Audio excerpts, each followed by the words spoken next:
भारत के निर्यात में अमेरिका की हिस्सेदारी लगभग 19% है। ट्रंप टैरिफ की वजह से इस निर्यात पर बड़ी मार भारी पड़ी है। करोड़ों का व्यापार प्रभावित हुआ है, हजारों नौकरियां खतरे में है। हालांकि सरकार इस स्थिति पर नज़र रखी हुई है और अपने लोगों की मदद के लिए हर संभव प्रयास भी कर रही है। पीएम मोदी ने यह स्पष्ट कर दिया है कि वह अमेरिकी दबाव के आगे अपने देश हित से समझौता नहीं करेंगे। बहरहाल आज हम इस वीडियो में बात करेंगे कि आखिर ट्रंप टैरिफ का असर भारत के किन क्षेत्रों पर हो रहा है और उसे निपटने के उपाय क्या हैं। नमस्कार, प्रभात खबर में आपका स्वागत है। मैं हूं आपके साथ राजकमल। आज चौथा दिन है जब भारत ट्रंप सरकार के 50% टैरिफ को झेल रहा है। अमेरिका द्वारा किसी भी देश पर लगाए गए टैरिफ में यह सबसे ज़्यादा है। अमेरिका ने भारत पर यह कहते हुए टैरिफ लगाया है कि वह रूस से जो तेल खरीद रहा है वह एक तरह से यूक्रेन के खिलाफ युद्ध को फंडिंग है।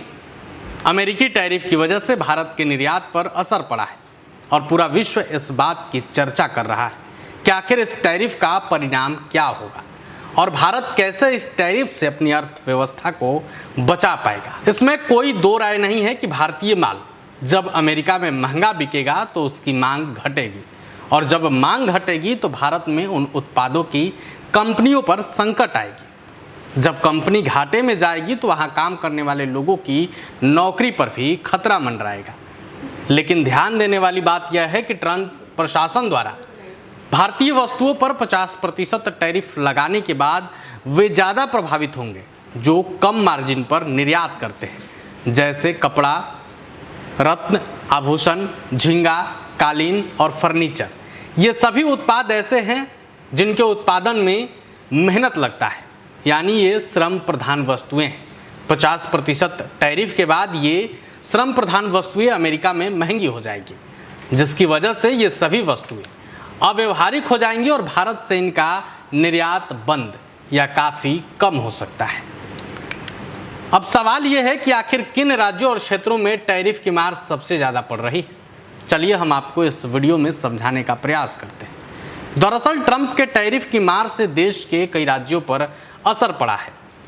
तमिलनाडु के मुख्यमंत्री एम.के. स्टालिन ने एक पोस्ट लिखा है कि अमेरिका द्वारा टैरिफ में 50% की वृद्धि से तमिलनाडु के निर्यात पर, खासकर तिरुपुर के कपड़ा केंद्र पर भारी असर पड़ रहा है।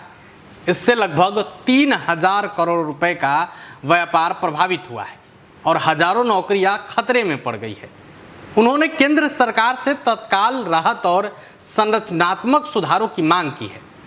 टाइम्स ऑफ इंडिया के अनुसार विश्व एमएसएमई फोरम के अध्यक्ष बदीश जिंदल ने 50% टैरिफ को भारत की अर्थव्यवस्था के लिए एक बड़ा जोखिम बताया है और चेतावनी दी है कि इसके प्रभाव से देश को निर्यात ऑर्डर रद्द होने से 1 लाख करोड़ रुपए से अधिक का नुकसान हो सकता है। जिंदल ने कहा कि अगर इस फैसले को वापस नहीं लिया गया या कूटनीतिक तरीके से इसका समाधान नहीं किया गया तो यह भारत के प्रमुख क्षेत्रों को असमान रूप से प्रभावित करेगा और चीन को बांग्लादेश जैसे प्रतिद्वंदी निर्यातकों को काफ़ी बढ़त मिलेगी। उन्होंने इस बात पर जोर दिया कि इसका असर पंजाब पर भी गंभीर होगा, जो सालाना 30,000 करोड़ रुपए से ज़्यादा का सामान अमेरिका को निर्यात करता है। गुजरात, राजस्थान, महाराष्ट्र जैसे राज्यों से हीरे और अन्य आभूषण अमेरिका भेजे जाते थे। अगर वो सभी ऑर्डर कैंसिल हुए तो भारत को बड़ा नुकसान होगा। ट्रंप टैरिफ को लेकर जानकार और भी क्या कुछ कहते हैं वो भी हम आपको बताते हैं। बेशक अमेरिकी टैरिफ का असर भारत के निर्यात पर होगा, लेकिन सबसे ध्यान देने वाली बात यह है कि भारत के लिए सरेंडर करने का वक्त नहीं है। यह वक्त है भारत अपने निर्यात में विविधता लाए और साहसिक सुधारों की ओर कदम उठाए। इन सुधारों को अंजाम देने में कुछ समय लग सकता है, लेकिन वे दीर्घकालीन होंगे। यानी अभी कुछ नुकसान होता हुआ दिखेगा, लेकिन वे अस्थायी तौर पर भारत को लाभ देंगे और अमेरिका पर उसकी निर्भरता घटेगी। नीति आयोग के सीईओ रहे अमिताभ कांत ने एक पोस्ट पर लिखा है और कहा, ट्रंप के टैरिफ भारत के लिए एक चेतावनी है।